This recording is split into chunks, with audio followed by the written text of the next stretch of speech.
can't hear you.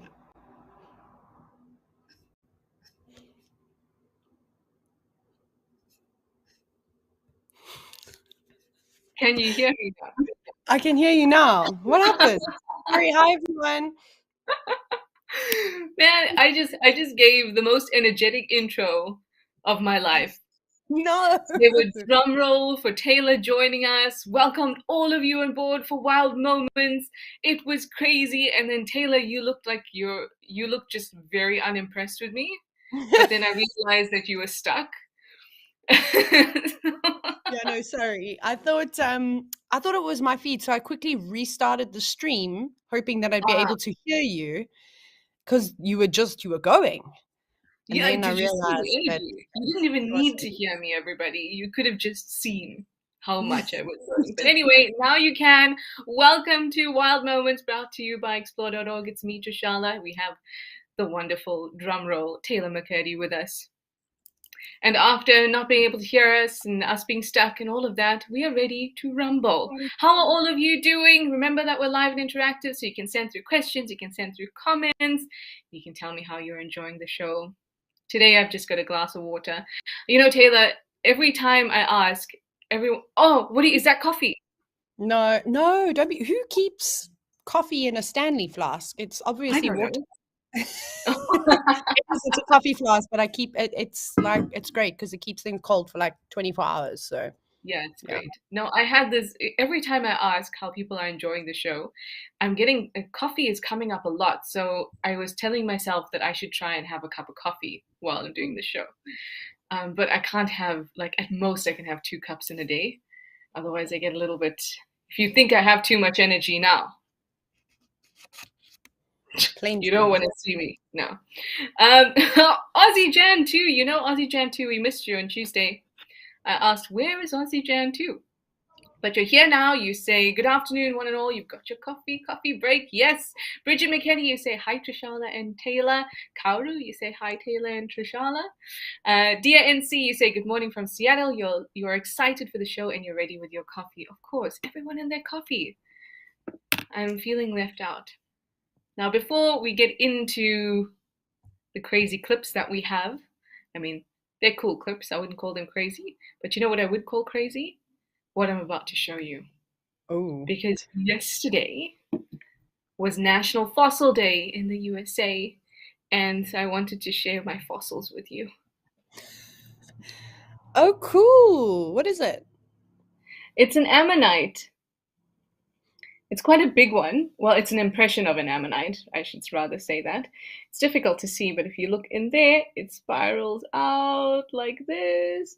And over here, you can actually see the ridges, but I know it's a little difficult, which is why I have this guy here to help you imagine. Oh my goodness. How old would that have been?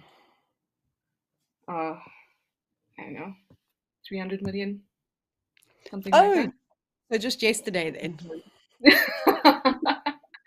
This is a very little ammonite that I've had for some time. This one I was lucky enough to get from Melbourne Museum a couple years ago. Oh wow. There you go, celebrating fossils with all of you, because you know how I love fossils, and I love I love ancient history too, but I like prehistoric biology also. Now that we've got, and Taylor, do you have any fossils that you'd like to show us? No, but my mom's coming tonight. No, I'm just I'm really teasing. Of course, I love my mother. I haven't seen her in ages. She's arriving in Hoedspruit. She's traveled from Australia and she'll be here. So I'm really teasing. Thank goodness my mom doesn't watch the show. Otherwise, I'll be in trouble. Nice. Really But also, I set you up properly for that. Like, I can't help myself either. It's a problem. See, this is why we should do this more. This is why we need that podcast, Taylor. We do need the podcast. Exactly. All right, just a few more hellos, and then we'll get right into the various clips. If this is the first time that you're joining us, we basically go through some collection or a collection of clips over the last week, or sometimes we have a theme, and then we discuss animal behavior. I was about to say ammonite behavior.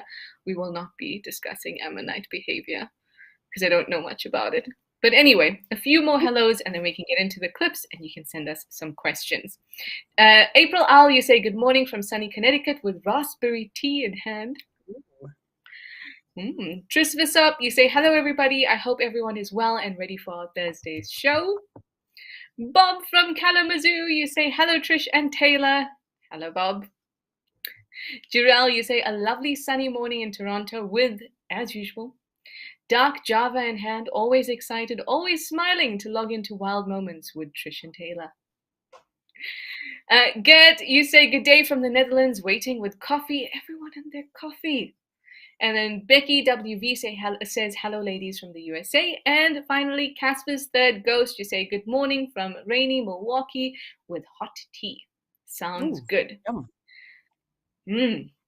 All right, let's jump in. Let's go and have a look at our first clip. This one is a very tall animal, the tallest one you can imagine. It's a giraffe at Naledi Dam. So we're paying attention to his foot here because this is one that you've apparently been seeing often, and it seems like he's got something wrong with his back left foot there. Oh, a shame. That looks very sore.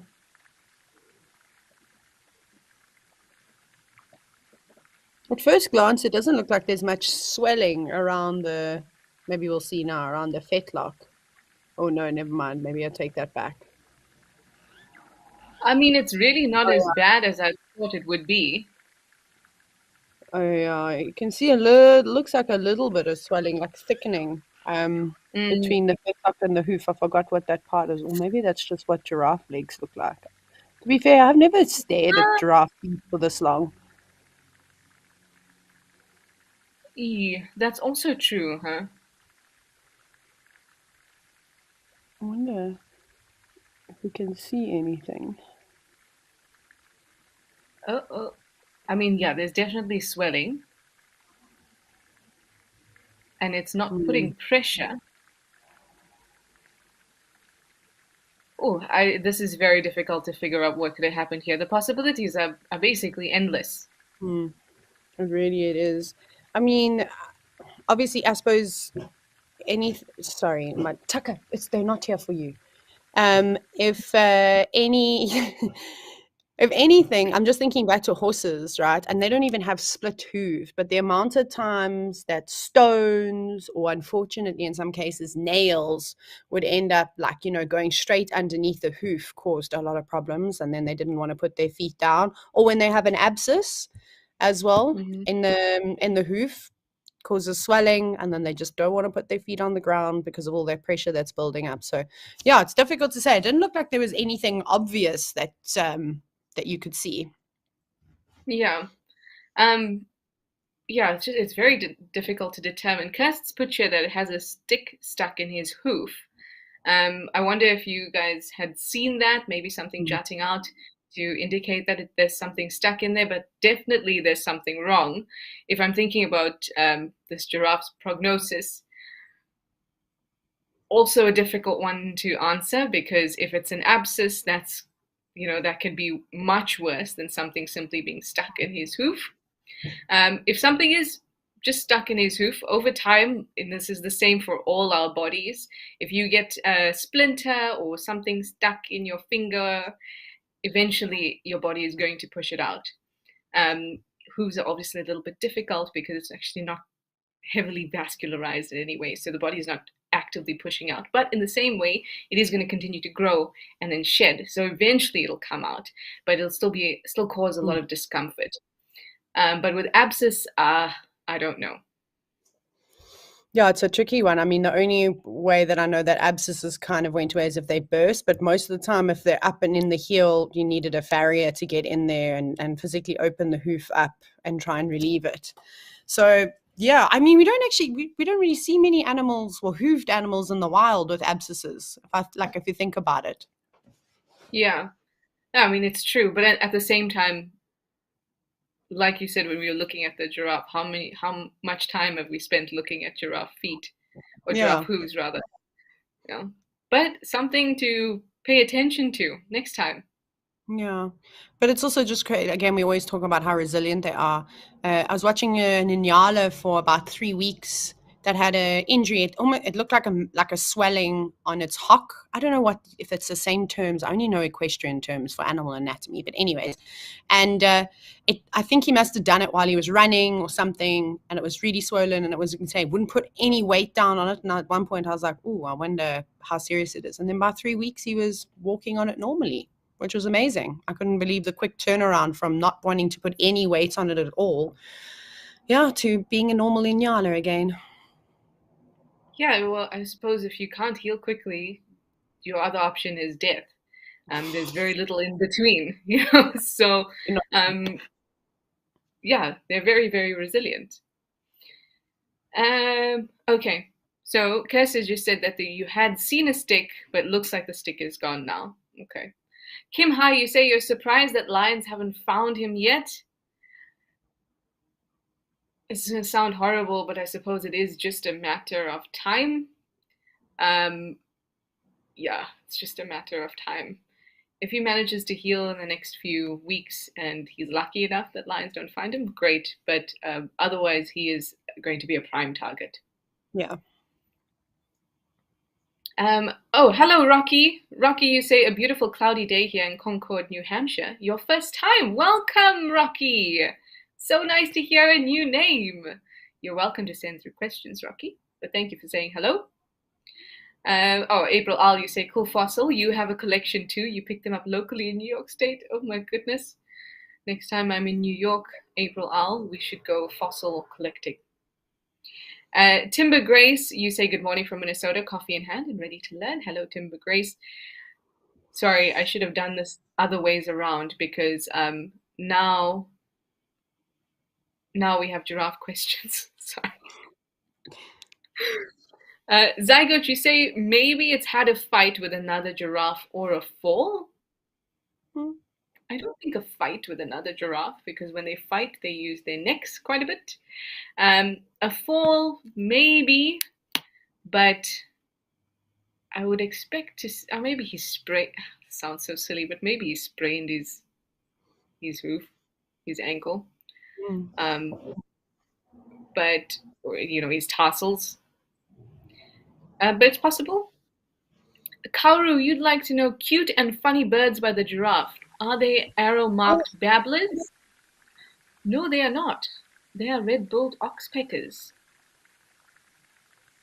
You could put some great music, don't you think? These birds as they kind of roll around in the dust. Yes. They are very funny birds as well, Kauru. But they're just dust bathing a little bit. Whoa. Yeah, they are very cool. Tris Visop, you say he has a twig piercing his skin just above the hoof. Okay, so you actually did see it. That's unfortunate. It's unfortunate, but if that is the case, then that's like a best case scenario, quite honestly. Yeah. It's going to heal in no time.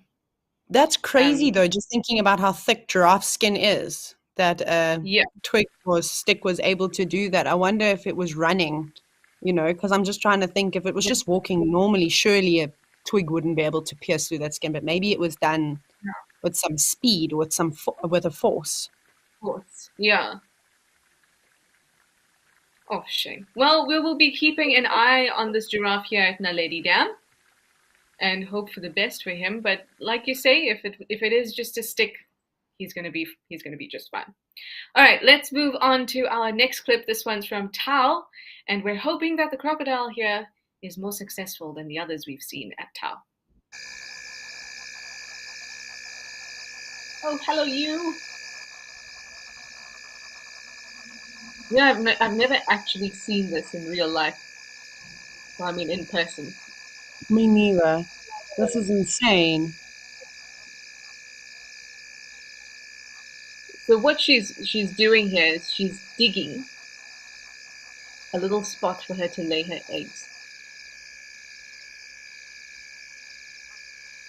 That's quite a thing, though, for crocodiles, for female crocodiles to have to try and figure out how deep am I going to make the hole? What is the substrate like?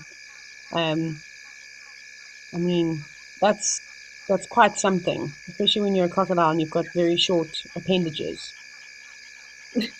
They've got big But claws.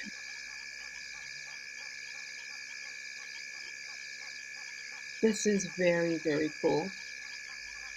I wonder how long it takes her to lay all their eggs, because they lay so many of them. Yeah. I think on average it's something between 40 and 60 eggs. I wonder if anybody is. I suppose it'll be different depending on crocodile to crocodile, but if anyone's actually timed it, the rate at which a crocodile takes to lay all their eggs and cover them back up again. This is unbelievable that whoever was zooming found this. It's just Yeah. astounding. So And the rest apparently is. she was doing this for over an hour. Oh, wow. Yeah. Look at it. And look, she's actually quite coordinated with her back legs. I can't believe that. I Yeah. thought it would be like me using my left hand, like it's useless. Can barely open a car door. Well, you know, when the progression of your species depends on it, you might be a little bit more coordinated, Taylor. You make so much sense. I'm just here for comedic relief. But that's really, really cool, and I'm glad that you brought up, this the complexity of it. Which is the good spot, which substrate is going to be good enough, because at Tau they haven't seen a successful female yet, so Hmm. the eggs have always been taken by somebody, jackals or brown hyena, and I suppose water monitors as well in the Yeah. area. So it is such it's a feat really to get all of those things right. Absolutely. And then combined with the fact that if those eggs do hatch, then the success rate is one crocodile out of 50 eggs will make it to adulthood, which is insane. Because you think crocodile apex predator, who would want to eat them? I mean, obviously we know other crocodiles, and then lots of birds of prey. Well, Mm. not even birds of prey, but you know what I mean, like storks and other water wading Yeah. birds. But yeah, so it's really hard for them.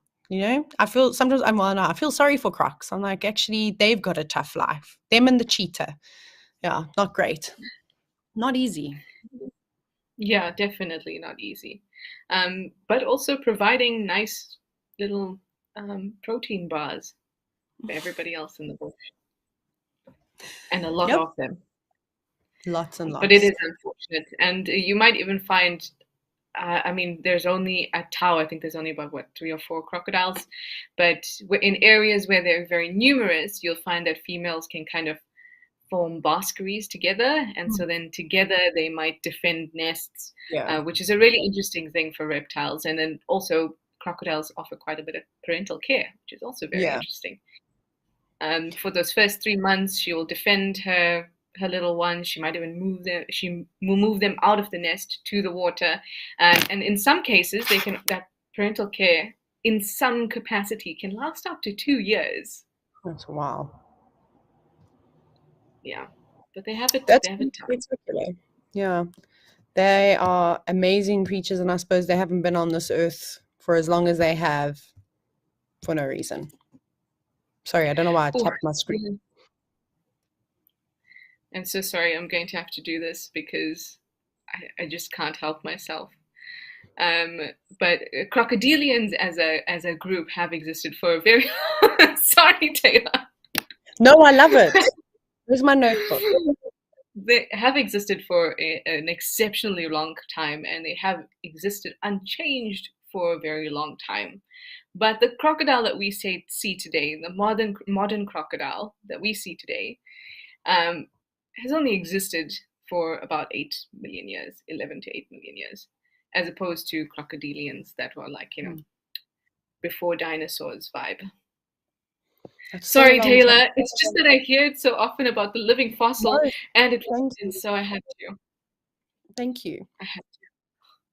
Sorry, everybody. And we must also remember that everything that currently exists right now um, has been subject to the same amount of evolutionary time as us, because they exist now. Just something to keep in mind. Anyway, sorry. Moving on. Moving on to Mabula and the praying mantis. Yay. Well, that's very cool. Look at those antennas going. I feel like it looks excited. Picking up on all sorts of, I suppose, chemicals in the air. Look at them. Yeah. Yeah. Oh, there's an ant or a spider in front of it. Looks like an ant. Yeah, does look like an ant. Look at also something that's super incredible to see from this angle is look at the spikes that it has on its legs. This always fascinates me, Yeah. like, special adaptations to various insects, I suppose all animals. And it reminds me when I look at their legs of dragonfly legs, which have also got these big barbs on, which will help them catch their prey. Yeah, those look nasty. Taylor, have you picked up many praying mantises? Or any I mantis? have. I have. Just normally to kind of move them, put them outside and that type of thing. But I try not to, yeah, I try not to pick them up. I actually took a really big one out last night from the house. Although I'm regretting it because there's about 47 million moths that are in the kitchen and I don't know why they're there.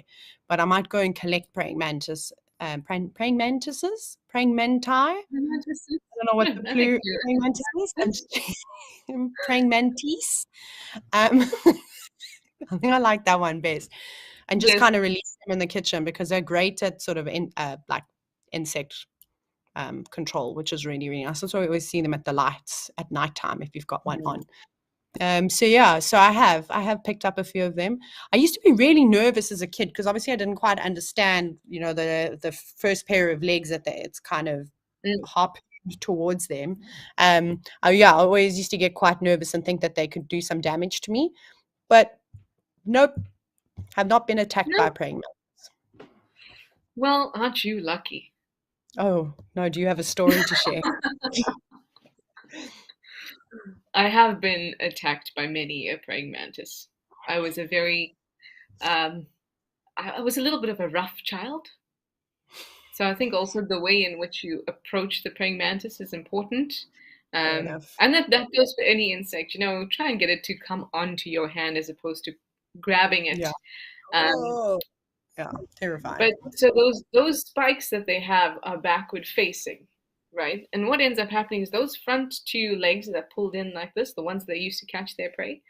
So when you go and you put your hand over it like that, it takes these legs and it pulls back like this, and then Oh, these spikes go into your fingers.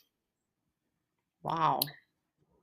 I mean, I haven't picked up a praying mantis in that way in about 10 years, so Phew. maybe I learned my lesson. But it is it's not painful, but you don't realize you're actually going to get hooked in. Yeah, So it gives you a bit of a shock, and then you try to do that and get it to fly off, and it doesn't. It just hooks. It's just stuck in. holds on even tighter. Yes, but I'm glad to know that you haven't been attacked. Um, No, I'm really lucky. I enjoy them. Obviously, I enjoy all yes. arthropods. So it's always fun to watch. I do sit while the outdoor light is on and watch them hunt. It's fascinating.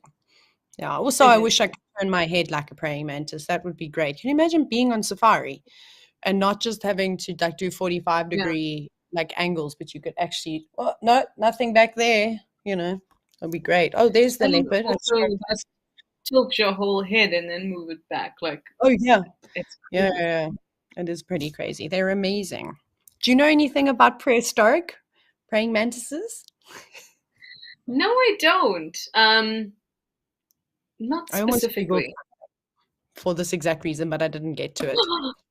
Ah, I know, right? never mind. Next time I'm Let's going to ask save you it. specifically about prehistoric praying mantises. Thank you. I look Um, forward to it. Maybe I'll find a fossil. maybe you will. Okay, we're going off track. Off to the next clip. What do we have next? We have a heated bat argument. Oh, Hmm, let's have a look. spicy. Oh, Oh, oh, that's heated. Yeah, that is. Look at how that one on the left is retreating. I would also, if a bat did that to me, if opened its mouth and. Ah, ah, ah. Okay, I'll be the bat on the left. You be the one on the right. I'm the shouting. Ah, ah, Don't shout at ah. me. I'm being submissive. I'm really sorry. I didn't mean to not cut the crusts off of your sandwich. I'll go back and make you another one.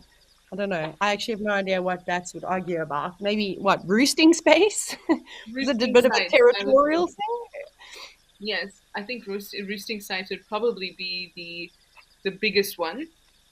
But they're very very social, as you know. Bats love to hang out together. In fact, not only hang out together with their kin, they also make friends and form relationships. And I suppose when you have those kinds of social bonds, you will also argue. Yeah, that's a good point. I must tell you, I'm actually a hero on one of the game Oh, reserves around here. Yeah, that's they call me Hero Taylor now because I saved a bat. One of the fruit bats had obviously dropped off of its mother. It was still quite young, and I found it. I'd heard this chip chip chip like high pitched noise, and I was like, "What's that?" And then I was like, "Oh, it's a baby bat."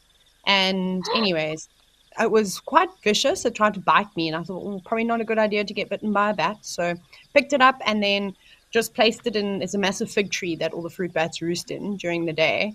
And then kind of just placed it on a branch, which it dangled for. And I was hoping, cool, at night, mom will it'll be calling and mom will come swoop down and fetch it. And then it was gone about an hour later after the sun had set. So I was hoping that mom captured it and took it off again.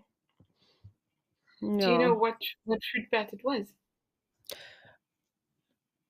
What's the most common one? Is it the epilepted Wahlberg's fruit bat? That one? I don't know. I There's, actually am and not sure. yeah, this it was it light brown?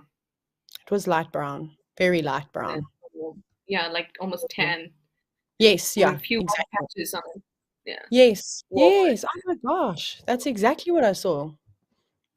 Do you know this one? No, is that Dracula?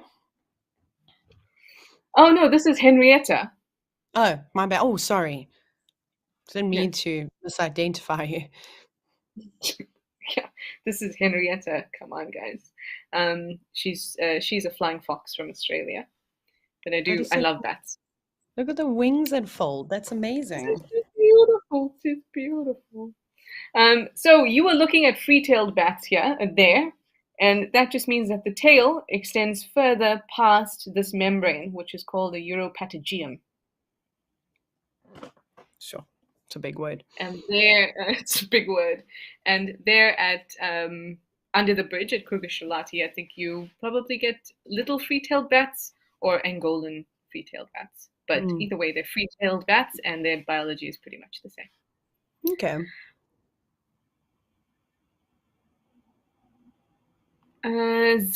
Zygote's just laughing at us. And then Mindy Tillipal says that we'd be a great comedy team. Why, of course. We Of need the course. podcast. We need to start thinking of names. Uh, oh. Sicko, you say that you heard that I have a link to an article about a white-tipped tail on a black-backed jackal. You'd like to have that link if it's possible. Um, I have I come across a paper about strange behavior or behavior that we've seen on the cameras that hasn't been recorded for some time with black-backed jackals, but I don't have a paper on a white tip on a black-backed jackal, but we do have that clip. But I will be on the lookout if I see something like that, and then I will let Africam know and then we can send it through to you if I find anything. But I can't think of what you're talking about right now. Okay, very quickly, last clip, leopard trying to catch a fish at Katmai Pan, and then we say goodbye.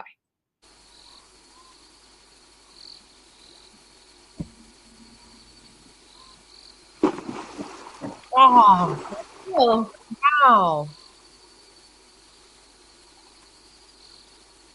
oh, that was so cool. That was a big splash.